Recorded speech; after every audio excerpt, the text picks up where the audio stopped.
Kung mapapatahimik mo ang iyong negatibong isipan, matutuklasan mo ang tunay mong pagkatao. Kapag palagi mong ginajudge ang iyong sarili at kilos, mahirap manatiling kalmado lang. Kung ito ang iyong pinuproblema, dapat humanap ka ng mga positibong paraan upang matuklasan mo ang iyong tunay na pagkatao. Bakit sinasabi kong hindi tunay na pagkatao ang ipinapakita mo ngayon? Kasi kumikilos ka lang na naaayon sa iniisip mong negatibo. Tinatago mo ang tunay mong pagkatao para lang matanggap ka ng lipunan. Ang unang hakbang sa pagtuklas ng iyong tunay na pagkatao ay ang pagtanggal ng iyong negatibong pag-iisip. Kung napapansin mong negatibo na ang iniisip mo, palitan mo kaagad ang mga kaisipang yon ng mga positibo. Your internal monologue can make the difference in discovering yourself and finding peace within. Kung gusto mong matahimik ang negativity sa buhay mo, itigil mo na rin ang pag-judge sa sarili mo at itigil mo na rin ang pagkumpara sa sarili mo.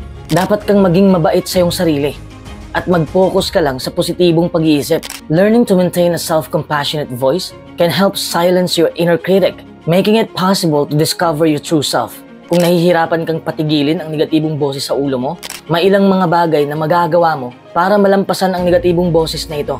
Discovering your inner self will make all the difference, helping you live a more fulfilling life. Minsan may panahong naging malupit ka na sa sarili mo. Minsan dinadown mo ang iyong sarili. Kapag itigil mo na ang pagiging harsh sa sarili mo, siguradong makakaranas ka ng higit na kaligayahan. Number 1, tratuhin mo ng maayos ang sarili mo. Kung paano mo tinatrato ang ibang tao, ganyanin mo rin ang iyong sarili. Mahilig kang magbigay ng payo sa mga kaibigan mo. Dapat bigyan mo rin ng magandang payo ang sarili mo. Hindi pwedeng hindi mo i-apply ang pinagsasabi mo. Practice what you preach. Huwag mong i-criticize ang sarili mo. Kung ginawa mo na yung habit, mahihirapan ka ng tanggalin yon. Pero hindi imposibleng tanggalin ang kritisismo sa sarili mo.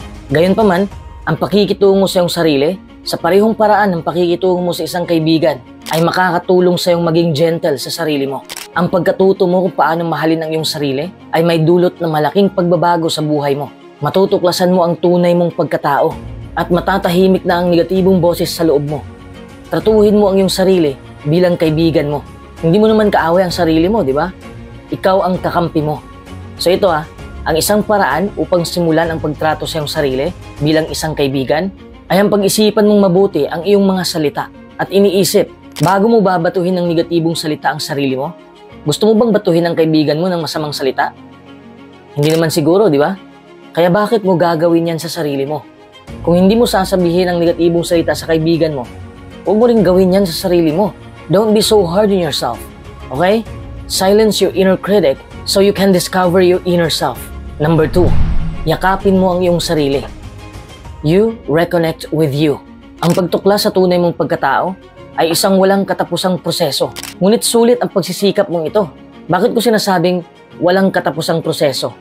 Kasi isang araw, pwede kang maligaw ng landas. Kaya dapat kilala mo ang sarili mo. Pahintulutan mo ang iyong sarili na maging self-compassionate. At tanggapin mo na karapat-dapat ka sa lahat ng magagandang bagay sa buhay. When you do this, it starts a lifelong commitment of being good to yourself and thinking positively. Sabi ko nga kanina, ang proseso ay walang katapusan dahil ikaw ay patuloy na nag-i-evolve at nag-grow. Maaari kang matuto ng bago tungkol sa iyong sarili araw-araw. Ngunit dapat ay handa kang tumingin sa kalooban mo. Number 3, alamin mo ang mga triggers. Kung nakapokus ka lang kung paano tanggalin ang negatibo sa isip mo, mahihirapan ka. Dapat alamin mo kung ano ang mga nagtitrigger kung bakit ka nagkaganito. Dapat mong suriin ang mga negatibong kaisipan na meron ka at alamin mo kung ano ang nagtitrigger nito.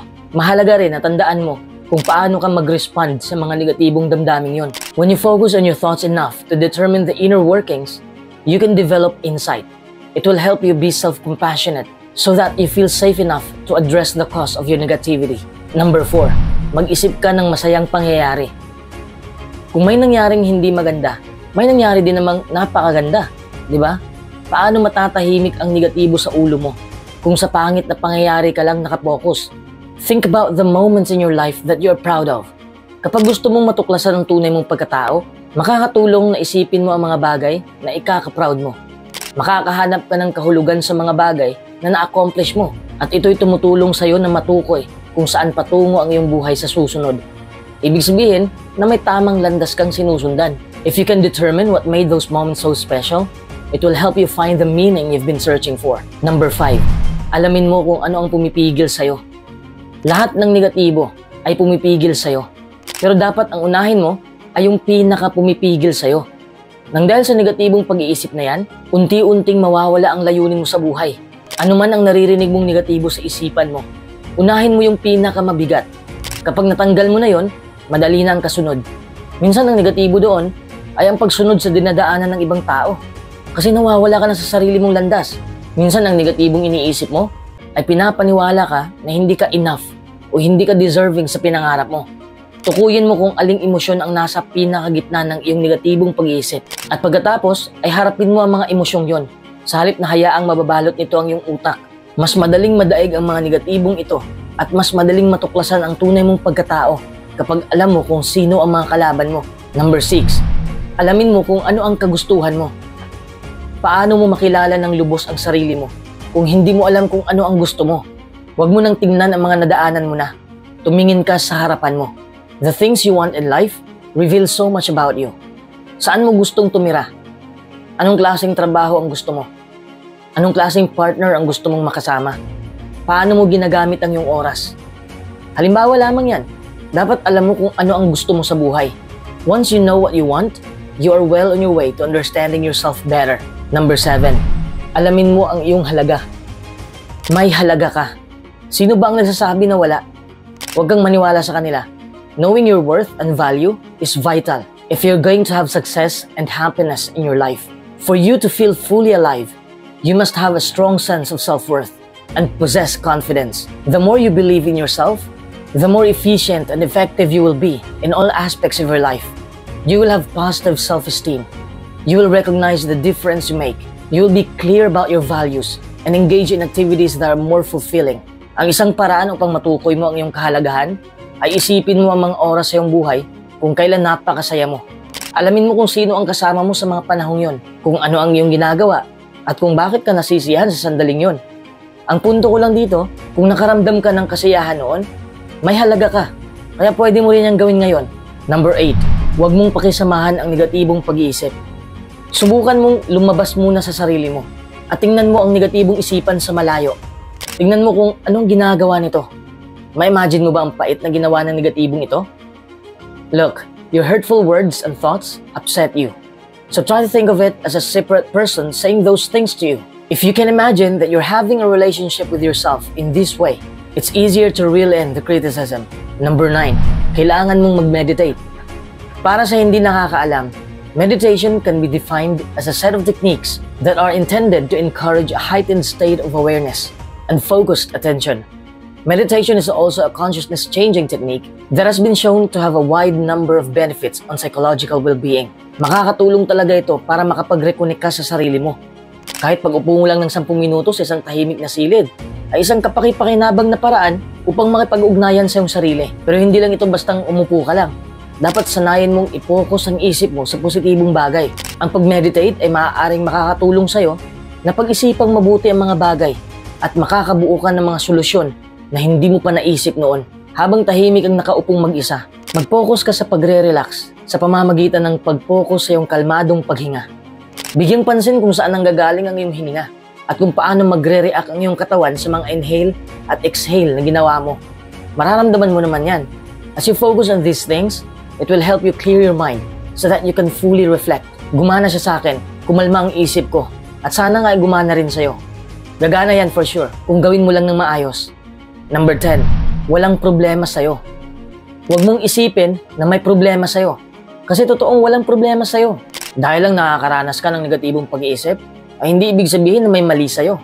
Ito ay isang natural na bahagi ng utak ng tao. At lahat tayo ay kailangang lumaban upang malampasan ito.